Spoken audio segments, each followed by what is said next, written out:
کیونکہ جب تک ہم امتی نہیں بنیں گے اور وسط امتی نہیں بنیں گے جب تک ہمارے لیے کامیابی نہیں ہے اور نہ ہم کامیاب ہوں گے. وسط امت نہ ہونے کی وجہ سے کہیں سے بھی ہم کو کچلا جا رہا ہے.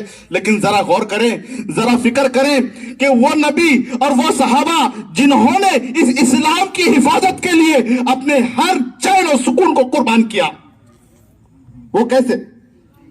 غزوہ خندق کے بارے میں آپ کو معلوم ہوگا. یقین جانو, ہجری کا 5واں سال غزوہ خندق,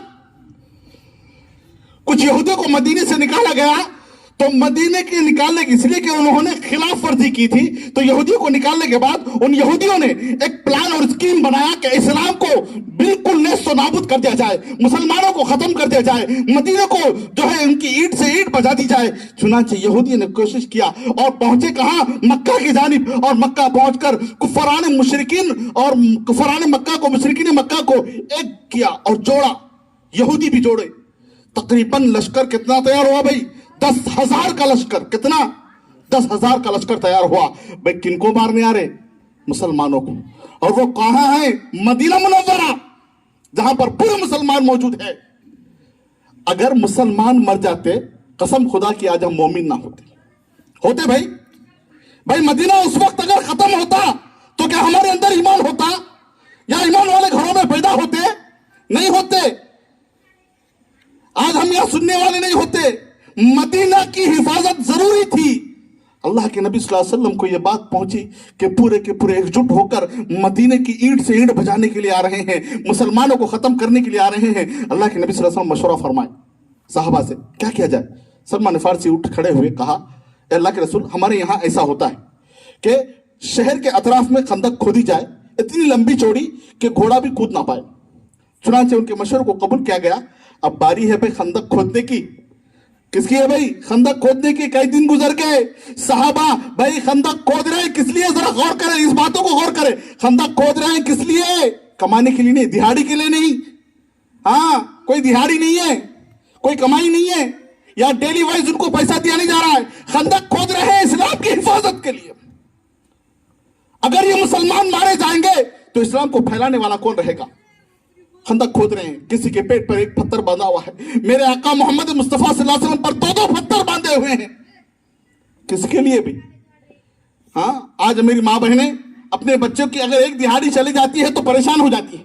اپنے شوہر کی ایک دہاڑی چلی جاتی ہے تو پریشان ہو جاتی ہیں کہ ایک دن کی دہاڑی چلی جائے گی, ایک دن کی جو ہے ناغہ ہو جائے گا, نوکری میں کٹ کر دیا جائے گا. ارے صحابہ نے تو اپنی زندگی کو قربان کیا اور وہ خندق کھودنے لگے مسلمانوں کی حفاظت کے لیے. کبھی پیٹ کو پتھر باندھتے ہیں. مہینہ ہو گیا, پورے کفار مشرکین نے, یہودیوں نے اس مدینے کا جو ہے انحصار کیا اور بالکل ڈیرا ڈالا ہوا تھا کہ کوئی نہ کوئی باہر نکلے اور ہم کو ختم کر دے. لیکن اللہ تبارک و تعالیٰ نے ایسا نہیں چاہا اور مسلمانوں کی حفاظت فرمائی اور خندق کے ذریعے فرمائی, کیونکہ مسلمانوں کی کوشش تھی, اللہ کے رسول کی کوشش تھی, صحابہ کی کوشش تھی کہ ایمان کی حفاظت کیا جائے, اسلام کی حفاظت کیا جائے. آج ہمارے پاس وہ پکا پکایا ہمارے سامنے اسلام اور ایمان آ گیا, بالکل پکا پکایا ہوا, صرف چبا کے منہ میں رکھنا ہے دوستو, نگلنا ہے.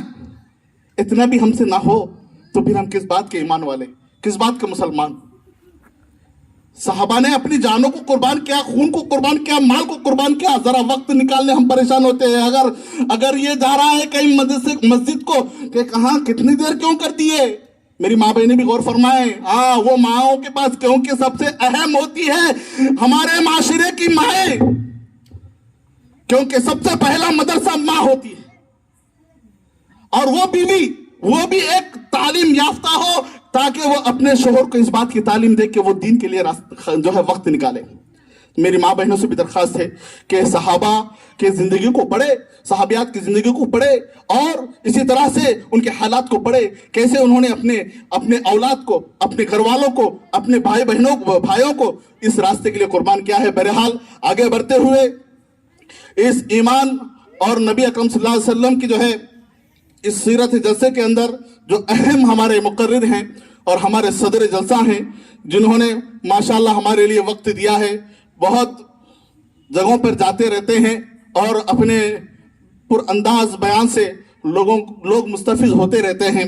چنانچہ انہی پہ ایک چھوٹا سا شعر میں بیان کروں جن کی تعریف میں میری زبان لڑکڑا جاتی ہے، جن کی تعریف میں میری زبان لڑکڑا جاتی ہے، وہ جہاں جاتے ہیں وہاں خود روشنی آ جاتی ہے۔ سب سامعین حضرات دل تھام کر بیٹھیں اور بالکل ہوشیار ہو کر بیٹھیں اور ان کی باتیں غور سے سنیں اور یہ ارادہ کر کے سنیں جو کچھ کہا گیا ہم اس پر عمل کریں گے، اس لیے کہ ہم کون ہیں بھائی؟ مسلمان ہیں۔